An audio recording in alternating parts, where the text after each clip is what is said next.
โอ้ว่าอนิจจาสังขารเอ๋ยมาลงเอ่ยสิ้นสุดหยุดเคลื่อนไหวเมื่อหมดหวังครั้งสุดท้ายไม่หายใจธาตุลมไฟน้ำดินก็สิ้นตามนอนตัวแข็งแลสลดเมื่อหมดชีพเขาตราสังใส่หีบ4 คนหามสู่ป่าช้าสิ้นชื่อแท้เหลือแต่นามใครจะตามเรียกเราก็เปล่าได้นี่แหละหนอมนุษย์เรามีเท่านี้หมดลมแล้วก็ไม่มีซึ่งความหมายวิญญาณปราดขาดลมดับจากกายหยุดวุ่นวายทุกสิ่งนอนนิ่งเลย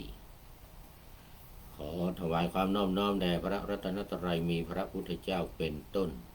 ขอถวายความเคารพพระมหาเถระพระเถรานุเถระเจ้าคณะพระสังฆาธิการทั่วโลก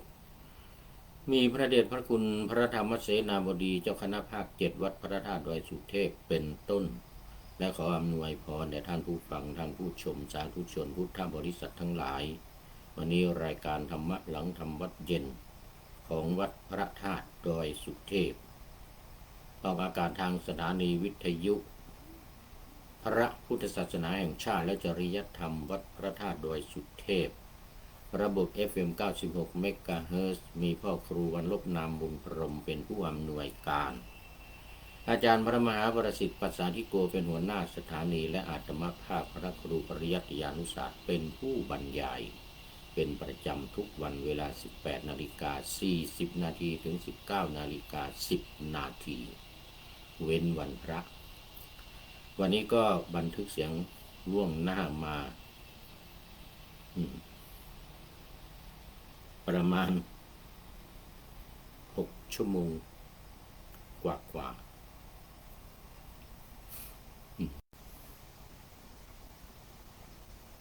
และธรรมะที่จะนำมาพูดคุยกันในวันนี้ก็คือทัศนะต่างกันแต่หลุดพ้นเหมือนกันนี่เป็นแนวทางในทางวิปัสสนากรรมฐานขณะที่พระเดชพระคุณหลวงพ่อพระธรรมเสนาบดีเจ้าคณะภาค7วัดพระธาตุดอยสุเทพกำลังนำพระภิกษุสงฆ์สามเณรปฏิบัติสมถกรรมฐานพุทธานุสติโดยการบริกรรม1 ใน 3วิธีของสมถกรรมฐานคือปริกรรมนัยยะการบริกรรมคณนานัยยะการนับและอนุสรณานัยยะการระลึกตามพระเดชพระคุณหลวงพ่อก็เอาอานาปานสติซึ่งเป็นข้อที่9ของอนุสติทั้ง10นี้มาประกอบด้วยคือกำหนดลมหายใจเข้าและหายใจออกเวลาหายใจเข้าก็บริกรรมว่าพุทธเวลาหายใจออกก็บริกรรมว่าโทแต่ยาวนะจนสุดลมหายใจเข้าไปข้างในโทก็ออกมายาวจนหมดลมหายใจเรียกว่า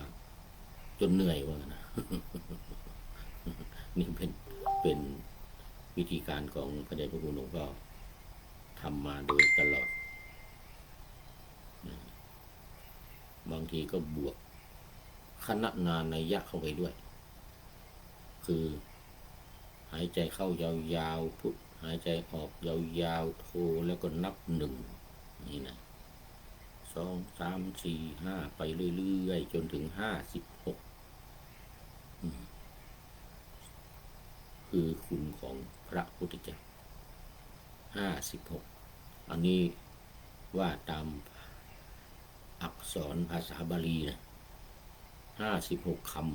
ำตั้งแต่อิติปิโสภะคะวาอะระหังสัมมาสัมพุทโธเป็นต้นไปจนถึงพุทโธภะคะวาติอย่างเงี้ยนะมันมี56คำตอนนี้นับก็นับไปถึง56นี่เป็นอย่างหนึ่งอย่างที่สองระลึกถึงคุณเพราะเป็นข้อสามไงข้อสามเข้ามาบวกก็คืออนุสรณานัยยะระลึกถึงคุณของพระพุทธเจ้ามีพระคุณ2พระคุณ3พระคุณ9นั่นเวลากำหนดพุทธเข้าโทออกก็นับ1พุทธเข้าโทออกนับ2นี่เป็นพุทธคุณ2หรือระลึกถึงรู้ไว้ความหมายหายใจเข้ายาวพุทหายใจออกโทยาวๆออกมานับ1แล้วระลึกถึงคุณพุทธคุณ2นี้ว่าอัตตหิตสมบัติการปฏิบัติประพฤติเพื่อตัวเองของพระพุทธเจ้าเลยนะ20มาสงไขกับแสนกับเนี่ยเพื่อตัวเองปรหิตปฏิบัติ2ปรหิตปฏิบัติทำเพื่อคนอื่นปฏิบัติเพื่อคนอื่นหลังจากตรัสรู้แล้ว45ปีทำเพื่อคนอื่นหมดเพื่อพระองค์ไม่มีเพื่อพระองค์ก่อนตรัสรู้20อสงไขยแสนกับหลังตรัสรู้45พรรษาจนถึงอายุ80เลยนะตั้งแต่35ถึง80เพื่อผู้อื่นทั้งหมดอีกปรหิตปฏิบัตินี่คือระลึกตามอย่างนี้นะระลึกตามอย่างนี้ไม่ต้องลงความหมายไปลึกไม่ต้องให้เหมือนวิปัสสนาให้แค่ระลึกตามว่าอัตตหิตสมบัติและปรหิตปฏิบัติหมายความอย่างนี้พอนิดเดียวไม่มากแล้วก็พุทเข้าไปใหม่โทออกมานับ2เมื่อกี้นับ1นะนี่นับ2ไม่หยุดนะปริกรรมนัยยะก็เอานะขันธนานัยยะก็เอานะแล้วก็นี่อนุสรณานัยยะตามเอาพุทธคุณ3บางทีระลึกถึงคุณของพระพุทธเจ้ามหากรุณาธิคุณปัญญาธิคุณและปริสุทธิคุณคือความบริสุทธิ์หมดกิเลสตัณหานี่นะ3อย่างเสร็จแล้วก็ย้อนไปใหม่อีกพุทโธเอามานับ3แล้วก็ระลึกถึงคุณของพระพุทธเจ้า9พุทธคุณ9อรหังเป็นพระอรหันต์นี่นะธรรมาสัมพุทโธเป็นผู้ตรัสรู้ชอบด้วยพระองค์เองวิชาจรณะสัมปันโนถึงพร้อมด้วยวิชาและจรณะเป็นต้นไปจนถึงพุทโธเป็นผู้รู้ผู้ตื่นผู้เบิกบานและภควาเป็นผู้แจกแจงธรรม84,000 พระธรรมขันธ์เสร็จแล้วก็กลับไปพุทโธแล้วก็นับ4แล้วก็ตามด้วยพุทธคุณของพระพุทธเจ้าระลึกมาอีกในรายละเอียดทีละข้อไม่ต้องเอาหมดนะคราวนี้เอาทีละข้อจนกว่าจะหมดเวลาเช่นอย่างตอนเย็นนี้ทางวัดพระธาตุดอยสุเทพก็จะปฏิบัติไปถึง19:10 นาที จากนั้นก็แผ่เมตตาเสร็จแล้วก็หันหน้ากลับมาไหว้พระบรมธาตุดอยสุเทพแผ่เมตตาบรรทาหลวงบรรทาน้อยให้พร้อมทั้งหมดแล้วก็ประทานพระบรมธาตุอีกครั้งหนึ่งเป็น2 ครั้งตอนก่อนที่จะทำวัดสวดมนต์ในครั้งหนึ่งละตอนจะจบนี่ก็อีกครั้งหนึ่งเสร็จแล้วก็หันหน้ากลับมาฟังโอวาทของพระเดชพระคุณหลวงพ่อพระธรรมเสนาบดีประมาณ5 นาทีหรือ10 นาทีแล้วแต่ว่าพระเดชพระคุณหลวงพ่อจะเมตตาพูดคุยเรื่องอะไรบ้างให้โอวาทบางทีสอบถามเรื่องนั้นเรื่องนี้หรือบางทีก็เอาเรื่องโบราณนิทานอะไรมาเล่าให้ฟังในช่วงนี้สักบางทีก็ไม่เกิน10 นาทีนะประมาณ5 นาที10 นาทีนี่แหละบางทีก็2-3 นาทีบางทีก็สุขภาพไม่ดีจะพักผ่อนวันที่ไม่พูดอะไรละกราบอย่างนี้ก็มี แต่ตามเหตุการณ์สถานการณ์เรียกว่าช่วงให้โอวาทพระภิกษุสงฆ์สามเณรหลังทำวัดสวดมนต์เย็นหรืออาจจะย้อนกลับพูดเรื่องการทำสมาธิภาวนาหรือธรรมะอะไรเล็กๆน้อยๆแล้วก็ตามภาพเมตตาของพระเดชพระคุณหลวงพ่อเป็นอย่างนี้ทุกวันอันนี้หลังทำวัดเย็นนะหลังทำวัดเช้าก็เหมือนกันหลังทำวัดเช้านี้จะไม่มีทำสมาธิภาวนาแต่ว่าทำก่อนทำสมาธิภาวนาก่อนประมาณ1 ชั่วโมงหรือไม่อย่างน้อย30 นาทีก่อนตี 5:30นี่นะตี 4 กว่านี่พระเดชพระคุณหลวงพ่อมาแล้วตี 4:30นี่ถึงแล้วบนวิหารนั่งทำสมาธิภาวนาเนี่ยสมถกรรมฐานนี่แหละเหมือนเมื่อกี้เนี่ยเหมือนที่ว่าเมื่อกี้นี่แหละสมถะนี่แหละนี่พระเดชพระคุณหลวงพ่อจะทำสมถะอย่างเดียวส่วนเรื่องวิปัสสนามอบให้ผู้พูดนี่ มอบให้ผู้พูดนี่นำปฏิบัติ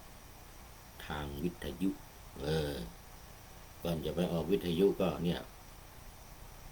นะไลฟ์สดทางเฟซ แล้วจึงนำไปออกวิทยุเป็นการปฏิบัติวิปัสสนาพระเดชพระคุณหลวงพ่อนำปฏิบัติสมถกรรมฐาน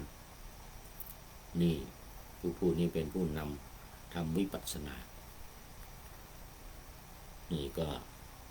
เริ่มมาได้12 นาทีแล้วนี่คือการทำวิปัสสนานะนี่12 นาทีแล้ว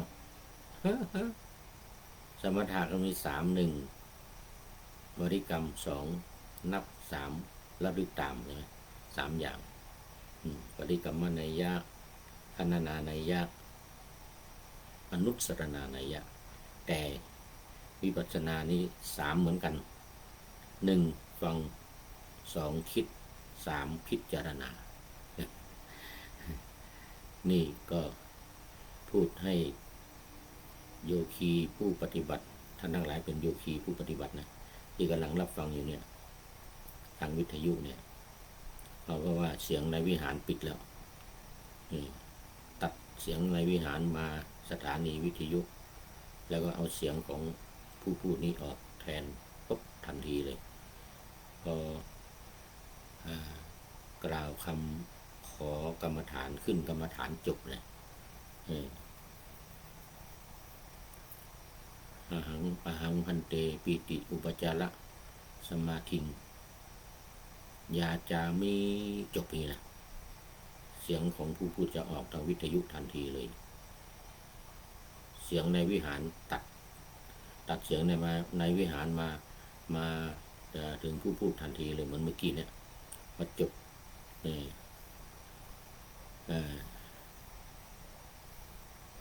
อะไรเมื่อกี้เนี่ยอุปจารสมาธิยาจามิเนี่ยไม่ปุ๊บเนี่ยท่านหัวหน้าสถานีจะตัดเสียงในวิหารมาเป็นเสียงของผู้พูดนี่ทันทีเลยปุ๊บนี่แล้วก็ตั้งแต่เสียงเปิดเสียงของผู้พูดมาจนถึงตอนเนี้ยนี่15 นาทีแล้วเนี่ย เป็นวิปัสสนาการปฏิบัติวิปัสสนาตัวจริงอันนี้คือวิปัสสนาตัวจริงจริงๆวิปัสสนาจริงๆยังไงก็ฟังนี่ไงสุตตะมะยักไนยักนี่ข้อที่หนึ่งวิปัสสนาสำเร็จด้วยการฟังแล้วก็จินตามยะไนยะวิปัสสนาสำเร็จด้วยการคิดอันนั้นคิดเองไปนั่งหาที่สงบสงัดก็คิดเองอันนี้ไม่เกี่ยวละไม่เกี่ยวกับผู้พูดละแต่เป็นวิธีการของวิปัสสนาไปนั่งคิดเองเหมือนพระพุทธเจ้าทำมาแล้ว6 ปีไม่ได้เรื่องไม่ได้เล่าคิดเองดีกว่า6 โมงเย็นถึง6 โมงเช้าใต้ต้นโพนั่งคิดเองนะไม่เอาละที่ครูบาอาจารย์สอนมาหรือทำเรียนแบบมาจนเกือบจะตายนะไม่บรรลุไม่เอาทิ้งหมดนั่งคิดเองใต้ต้นโพ6 โมงเย็นถึง6 โมงเช้าถึง4 ทุ่มก็ได้แล้วอติตังสยานนึกย้อนหลังได้หมดตั้งแต่ก่อน4 อสงไขยนะเริ่มไม่20 อสงไขยเป็นต้นมานะตั้งแต่เป็นกษัตรีเป็นผู้หญิงเป็นกษัตรีแทนพี่ชายแล้วก็เริ่มตั้งแต่นั้นมาเนื่องจากอยากจะเป็นพระพุทธเจ้าพระปัจเจกพุทธเจ้าพี่ชายก็เลยบอกว่าให้ตั้งอธิษฐานจิตขอให้เป็นผู้ชายเอาน้ำมันงามาเอาได้มาทำเป็นตีนกาใส่น้ำมันงาจุดไฟบูชาพระปัจเจกพุทธเจ้านั่นแหละเราให้ตั้งจิตอธิษฐานขอให้เราได้เป็นผู้ชายขอให้เป็นผู้ชายถ้าเป็นผู้หญิงนี่เป็นพระพุทธเจ้าไม่ได้อันตรายผู้หญิงอันตรายจะเที่ยวอยู่คนเดียวนอนกลางดินกินกลางทรายเดี๋ยวก็อันตรายไม่ได้ผู้หญิงนี่เธอต้องเป็นผู้ชายก่อนพระปัจเจกพุทธเจ้าว่าอธิษฐานเป็นผู้ชายทีเนี้ย500 ชาติไม่ใช่น้อยนะบางชาติคนอายุ40,000 60,000นะ80,000นะนานขนาดไหน20 อสงไขยนะยิ่งด้วยกำไรอีก100,000 กับเนี่ยนั่งนึกย้อนหลังได้หมดเลยอติตังสยานจาก4 ทุ่มถึงตี 2ได้จุตูปปาตญาณอีกแล้วรู้หมดใครตายได้ไปเกิดที่ไหน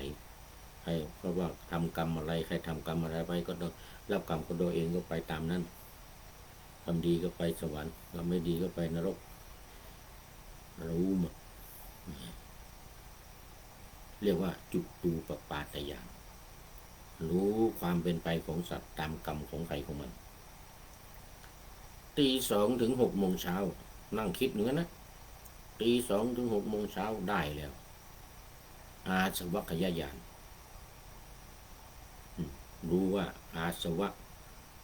กิเลสตัณหาสังโยชน์10 ประการราคะโทสะโมหะอะไรหมดอันนี้คืออาสวัคยญาณรู้ว่ากิเลสตัณหาสังโยชน์ทั้งหลายหมดออกไปจากใจของตัวเราแล้วเป็นพระพุทธเจ้า เป็นพระพุทธเจ้าทีเนี้ยนี่คือวิปัสสนานะทำวิปัสสนาล้วนๆเลยพระพุทธเจ้าเนี่ยนะแต่ว่าไม่ฟังใครนะตัดข้อ 1ไปตัดข้อ 1คืออนุตเดี๋ยวสุตตมยะไนยะนี่นะตัดไปเอาข้อที่ 2จินตามยะไนยะนั่งคิดเองข้อที่ 3ก็ยังไม่มีที่จะไปเลื่อนลึกถึงใคร ตัดไปใน3 ข้อสุตต มยะนัยยะตัดไปข้อสุดท้ายข้อที่สามอนุสรณานัยยะตัดไปไม่รู้จะไประลึกถึงใครไม่ระลึกตามใครเดี๋ยวไม่ใช่ข้อที่สามภาวนาภาวนามยะนัยยะคือการพิจารณาธรรมตามอันนี้ยังไม่มียังไม่มีตัดไปมันมีทีหลังนี่แหละคงตั้งขึ้นมา73ข้อนี่นะแล้วมามีทีหลังตอนนั้นเนี่ยมีอยู่อย่างเดียวมันมีอยู่2อย่างนั่นแหละแต่ว่าอย่างที่1ไม่เอาไม่ตามใครแล้วไม่ได้เรื่องกระจอกจอกงอกง่อยทำมาเกือบตายเหลือบล้มเกือบตายถ้าไม่มีเด็กเลี้ยงวัวเอาน้ำนมมาหยอดก็เหลือแต่ชื่อสิทธัตถะเหลือแต่ชื่อตายแล้วนี่ดีบุญกรรมเก่าตามมาทันนะเด็กน้อยเลี้ยงโคเอานมมาหยอดใส่ไม่งั้นก็ลวดไปแล้วสลบไปแล้วไม่มีตายไปแล้วเหลือแต่ชื่อสิทธัตถะนี่ไม่ได้เป็นพระพุทธเจ้าแต่แก้วอะไรนะเด็กน้อยเอานมมาหยอดก็เลยฟื้นขึ้นมาเทวดามาเทวทูตมาดีดพิณให้ฟัง3 สายโล่งใจกันนี่หันกลับมาฉันภัตตาหารดีกว่าเพื่อให้ร่างกายนี้เป็นไปจะได้ไปนั่งทำไปนั่งคิดอยู่ใต้ต้นโพยังเอาอย่างนี้ดีกว่าไอ้ที่ครูบาอาจารย์เรียนมาสอนมาอะไรทั้งหมดทิ้งหมดไม่เอาไม่เอาคิดเองมันนั่งคิดเอง6 โมงเย็นถึง6 โมงเช้าเป็นพระพุทธเจ้าในชั่วค่ำคืนนี่นะแล้วอันนี้เล่าเรื่องเบื้องหลังความเป็นมาของสมถกรรมฐานและวิปัสสนากรรมฐานขณะนี้ท่านผู้ชมท่านผู้ฟังก็ปฏิบัติวิปัสสนากับผู้พูดมา22 นาทีแล้ว22นี่ทำอะไรฟังท่านผู้ชมก็ฟังอาตมาก็พูดนี่ก็พูดเองแล้วฟังเองด้วยนี่หูอยู่นี่หูอยู่นี่ หูอยู่นี่มีปากอยู่นี่พูดหูก็ฟังด้วยพูดด้วยฟังด้วยตัวเองพูดกับตัวเองฟังท่านผู้ชมผู้ฟังที่ฟังทางวิทยุอยู่ทางบ้านก็ฟังต้องสุดสูสังและพระเตปัญญังนะคือตั้งใจฟังตั้งใจฟังมา23 นาทีแล้วเป็นการเล่าเบื้องหลังเล่าเรื่องเบื้องหลังหรือฉากหลังหรือว่าอะไรฉากหลังระหว่างสมถกรรมฐานและวิปัสสนากรรมฐานจะได้เข้าใจได้ว่าการปฏิบัติสมถะคือปฏิบัติอย่างนี้วิปัสสนาคือปฏิบัติอย่างนี้1การฟัง2การคิดแล้วก็3พิจารณาตามหัวข้อธรรมที่พระพุทธองค์ทรงวางไว้73 ข้อ6 หมวดขันธ์5อายตนะ12ธาตุ18อินทรีย์22อริยสัจ4และปฏิจจสมุปบาท6เนี่ย6 หมวดเนี่ยมี73 ข้อนี้เท่านั้นเป็นอารมณ์ของวิปัสสนาส่วนอย่างอื่นก็เป็นริ้วล้อประกอบอย่างไตรลักษณ์เนี่ยอันนี้จังทุกขังอนัตตาเนี่ยก็ต้องไอ้73 ข้อเนี่ย73 อย่างเนี่ยสรุปลงในไตรลักษณ์หมดเลยคือมันไม่เที่ยงเป็นทุกข์แล้วก็เป็นอนัตตาไม่ใช่ตัวตนไม่ใช่ของเรารวมแล้วก็เป็น76นะความจริง73 6 หมวดนี้73 ข้อแล้วสรุปลงในไตรลักษณ์ก็เป็น76 ข้อนี้เท่านั้นคือตัววิปัสสนาจริงๆส่วนอย่างอื่นมันจะเกิดตามมาเช่นญาณ16วิปัสสนาญาณ9อะไรต่างๆอุปกิเลส16อะไรมันจะเกิดขึ้นอะไรขึ้นมาเนี่ยนะก็เป็นริ้วล้อเป็นข้อย่อยปฏิจจสมุปบาทเนี่ยนะก็เป็นอยู่ในหลักใหญ่ปฏิจจสมุปบาทอยู่ในหลักใหญ่ข้อสุดท้าย อยู่ในรายใส่ธาตุสี่ขันธ์ห้าอายตนะ12ธาตุ18อินทรีย์22อริยสัจ4แล้วก็ปฏิจจสมุปบาท6หมวดเนี่ยเป็นหลักที่จะพึงพิจารณาที่จะนำมาเป็นภาวนานัยยะข้อที่3คือการภาวนานี่คือการทำให้เกิดทำให้มีทำให้เข้าใจทำให้รู้ทำให้เห็นแจ้งนี่เรียกว่าภาวนามยนัยยะวิปัสสนาสำเร็จได้ด้วยการพิจารณาตามหัวข้อธรรมที่พระองค์ทรงวางไว้วันนี้มีหัวข้อใหม่ที่ว่าทัศนะต่างกันแต่หลุดพ้นเหมือนกันมาในสลายตนะวรรคสังยุตตนิกายพระสุตตันตปิฎกเล่มที่18หน้าที่239ถึง252หูยาวนะนี่ต้องหลายวันเอาไปเป็นตอนนะข้อที่340ถึง342นะหนังสือพุทธวจนะหมวดธรรมนำมาลงไว้ต้องขอบคุณท่านอาจารย์คึกฤทธิ์สดทิพโลและลูกศิษย์แล้วก็ทีมงานในการทำหนังสือพุทธวจนะหมวดธรรมนี้เอามาจากพระไตรปิฎกล้วนๆไม่เอาจากอรรถกถาไม่เอาจากที่อื่นเถระคาถาเถรีคาถาอะไรไม่เอาพุทธพจน์พระดำรัสของพระพุทธเจ้าเท่านั้นนี่ม้วนเน้นเอาไผ่ม้อนมันเป็นภาษาทานล้านนาเอาม้อนมันอันนี้นะมาดูใจความ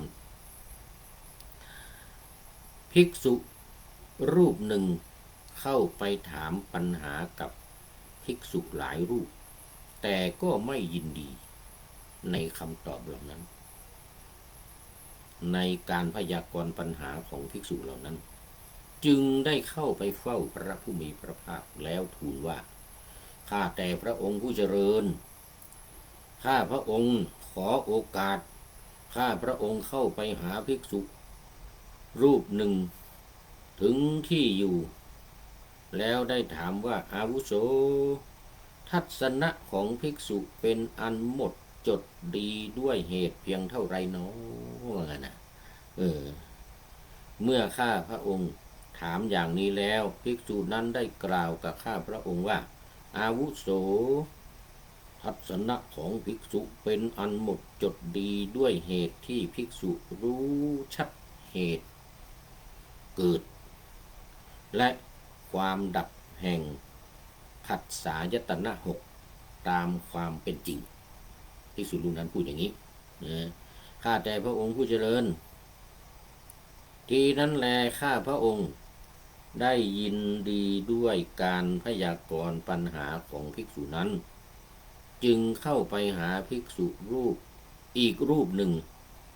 ถึงที่อยู่แล้วถามว่าอาวุโสทัศนะของภิกษุเป็นอันหมดจดดีด้วยเหตุเพียงเท่าไรหนอเมื่อข้าพเจ้าถามอย่างนี้แล้วภิกษุนั้นได้เมื่อข้าพระองค์ขอไป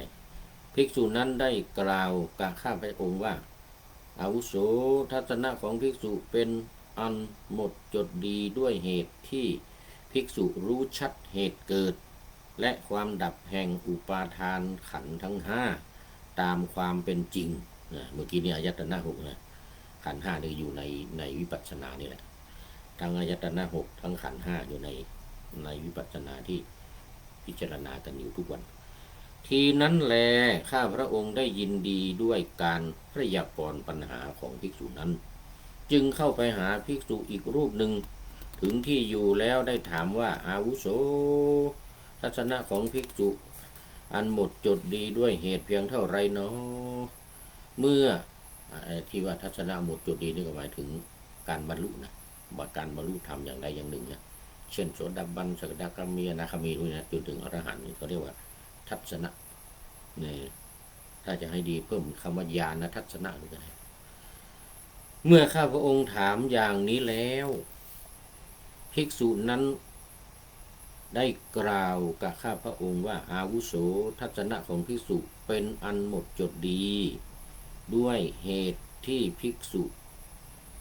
รู้ชัดเหตุเกิดนี่คือปฏิสมุปบาทนะอวิชชาเหตุเกิดและความดับแห่งมหาภูตรูปสี่ตามความเป็นจริงนี่คือหักสี่แล้ว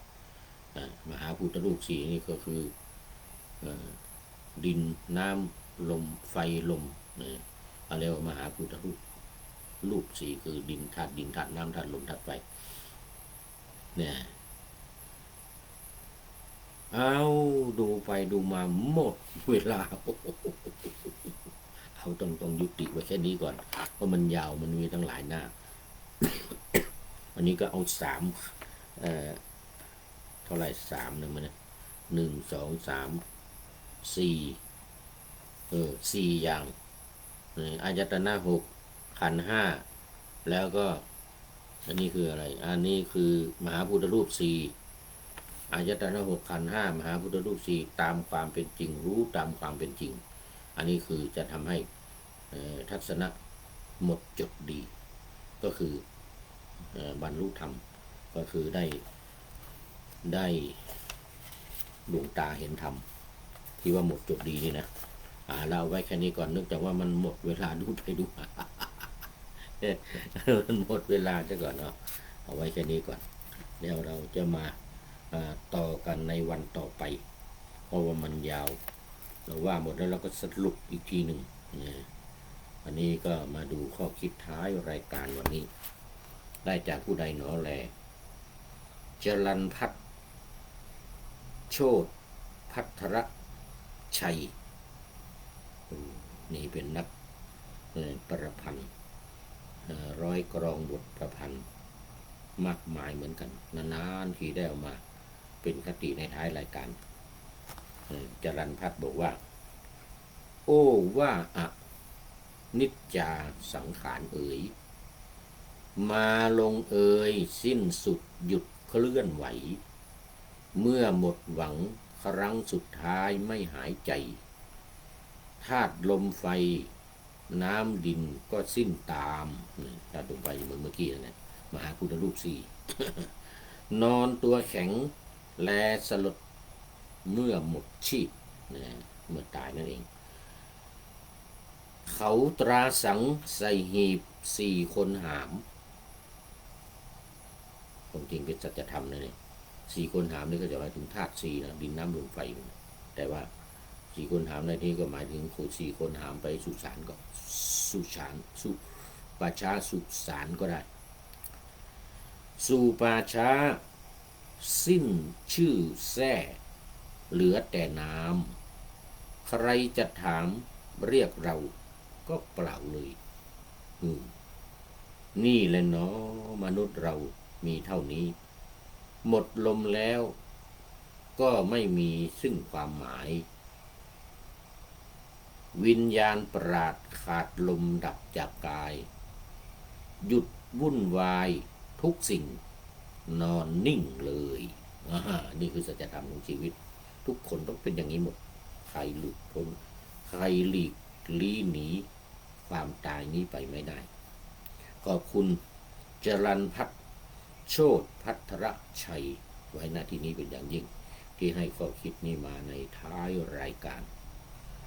ในวันนี้ขออำลาพระราชจากผู้ชมฟัง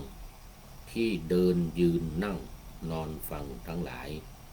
ขอให้มีความสุขใจและกายสดชื่นสบายไปตลอดกาลนำเอาธรรมะไปปฏิบัติเพื่อให้กำจัดทุกข์ใหญ่ภัยพานพ้นเกิดตายในวัฏสงสาร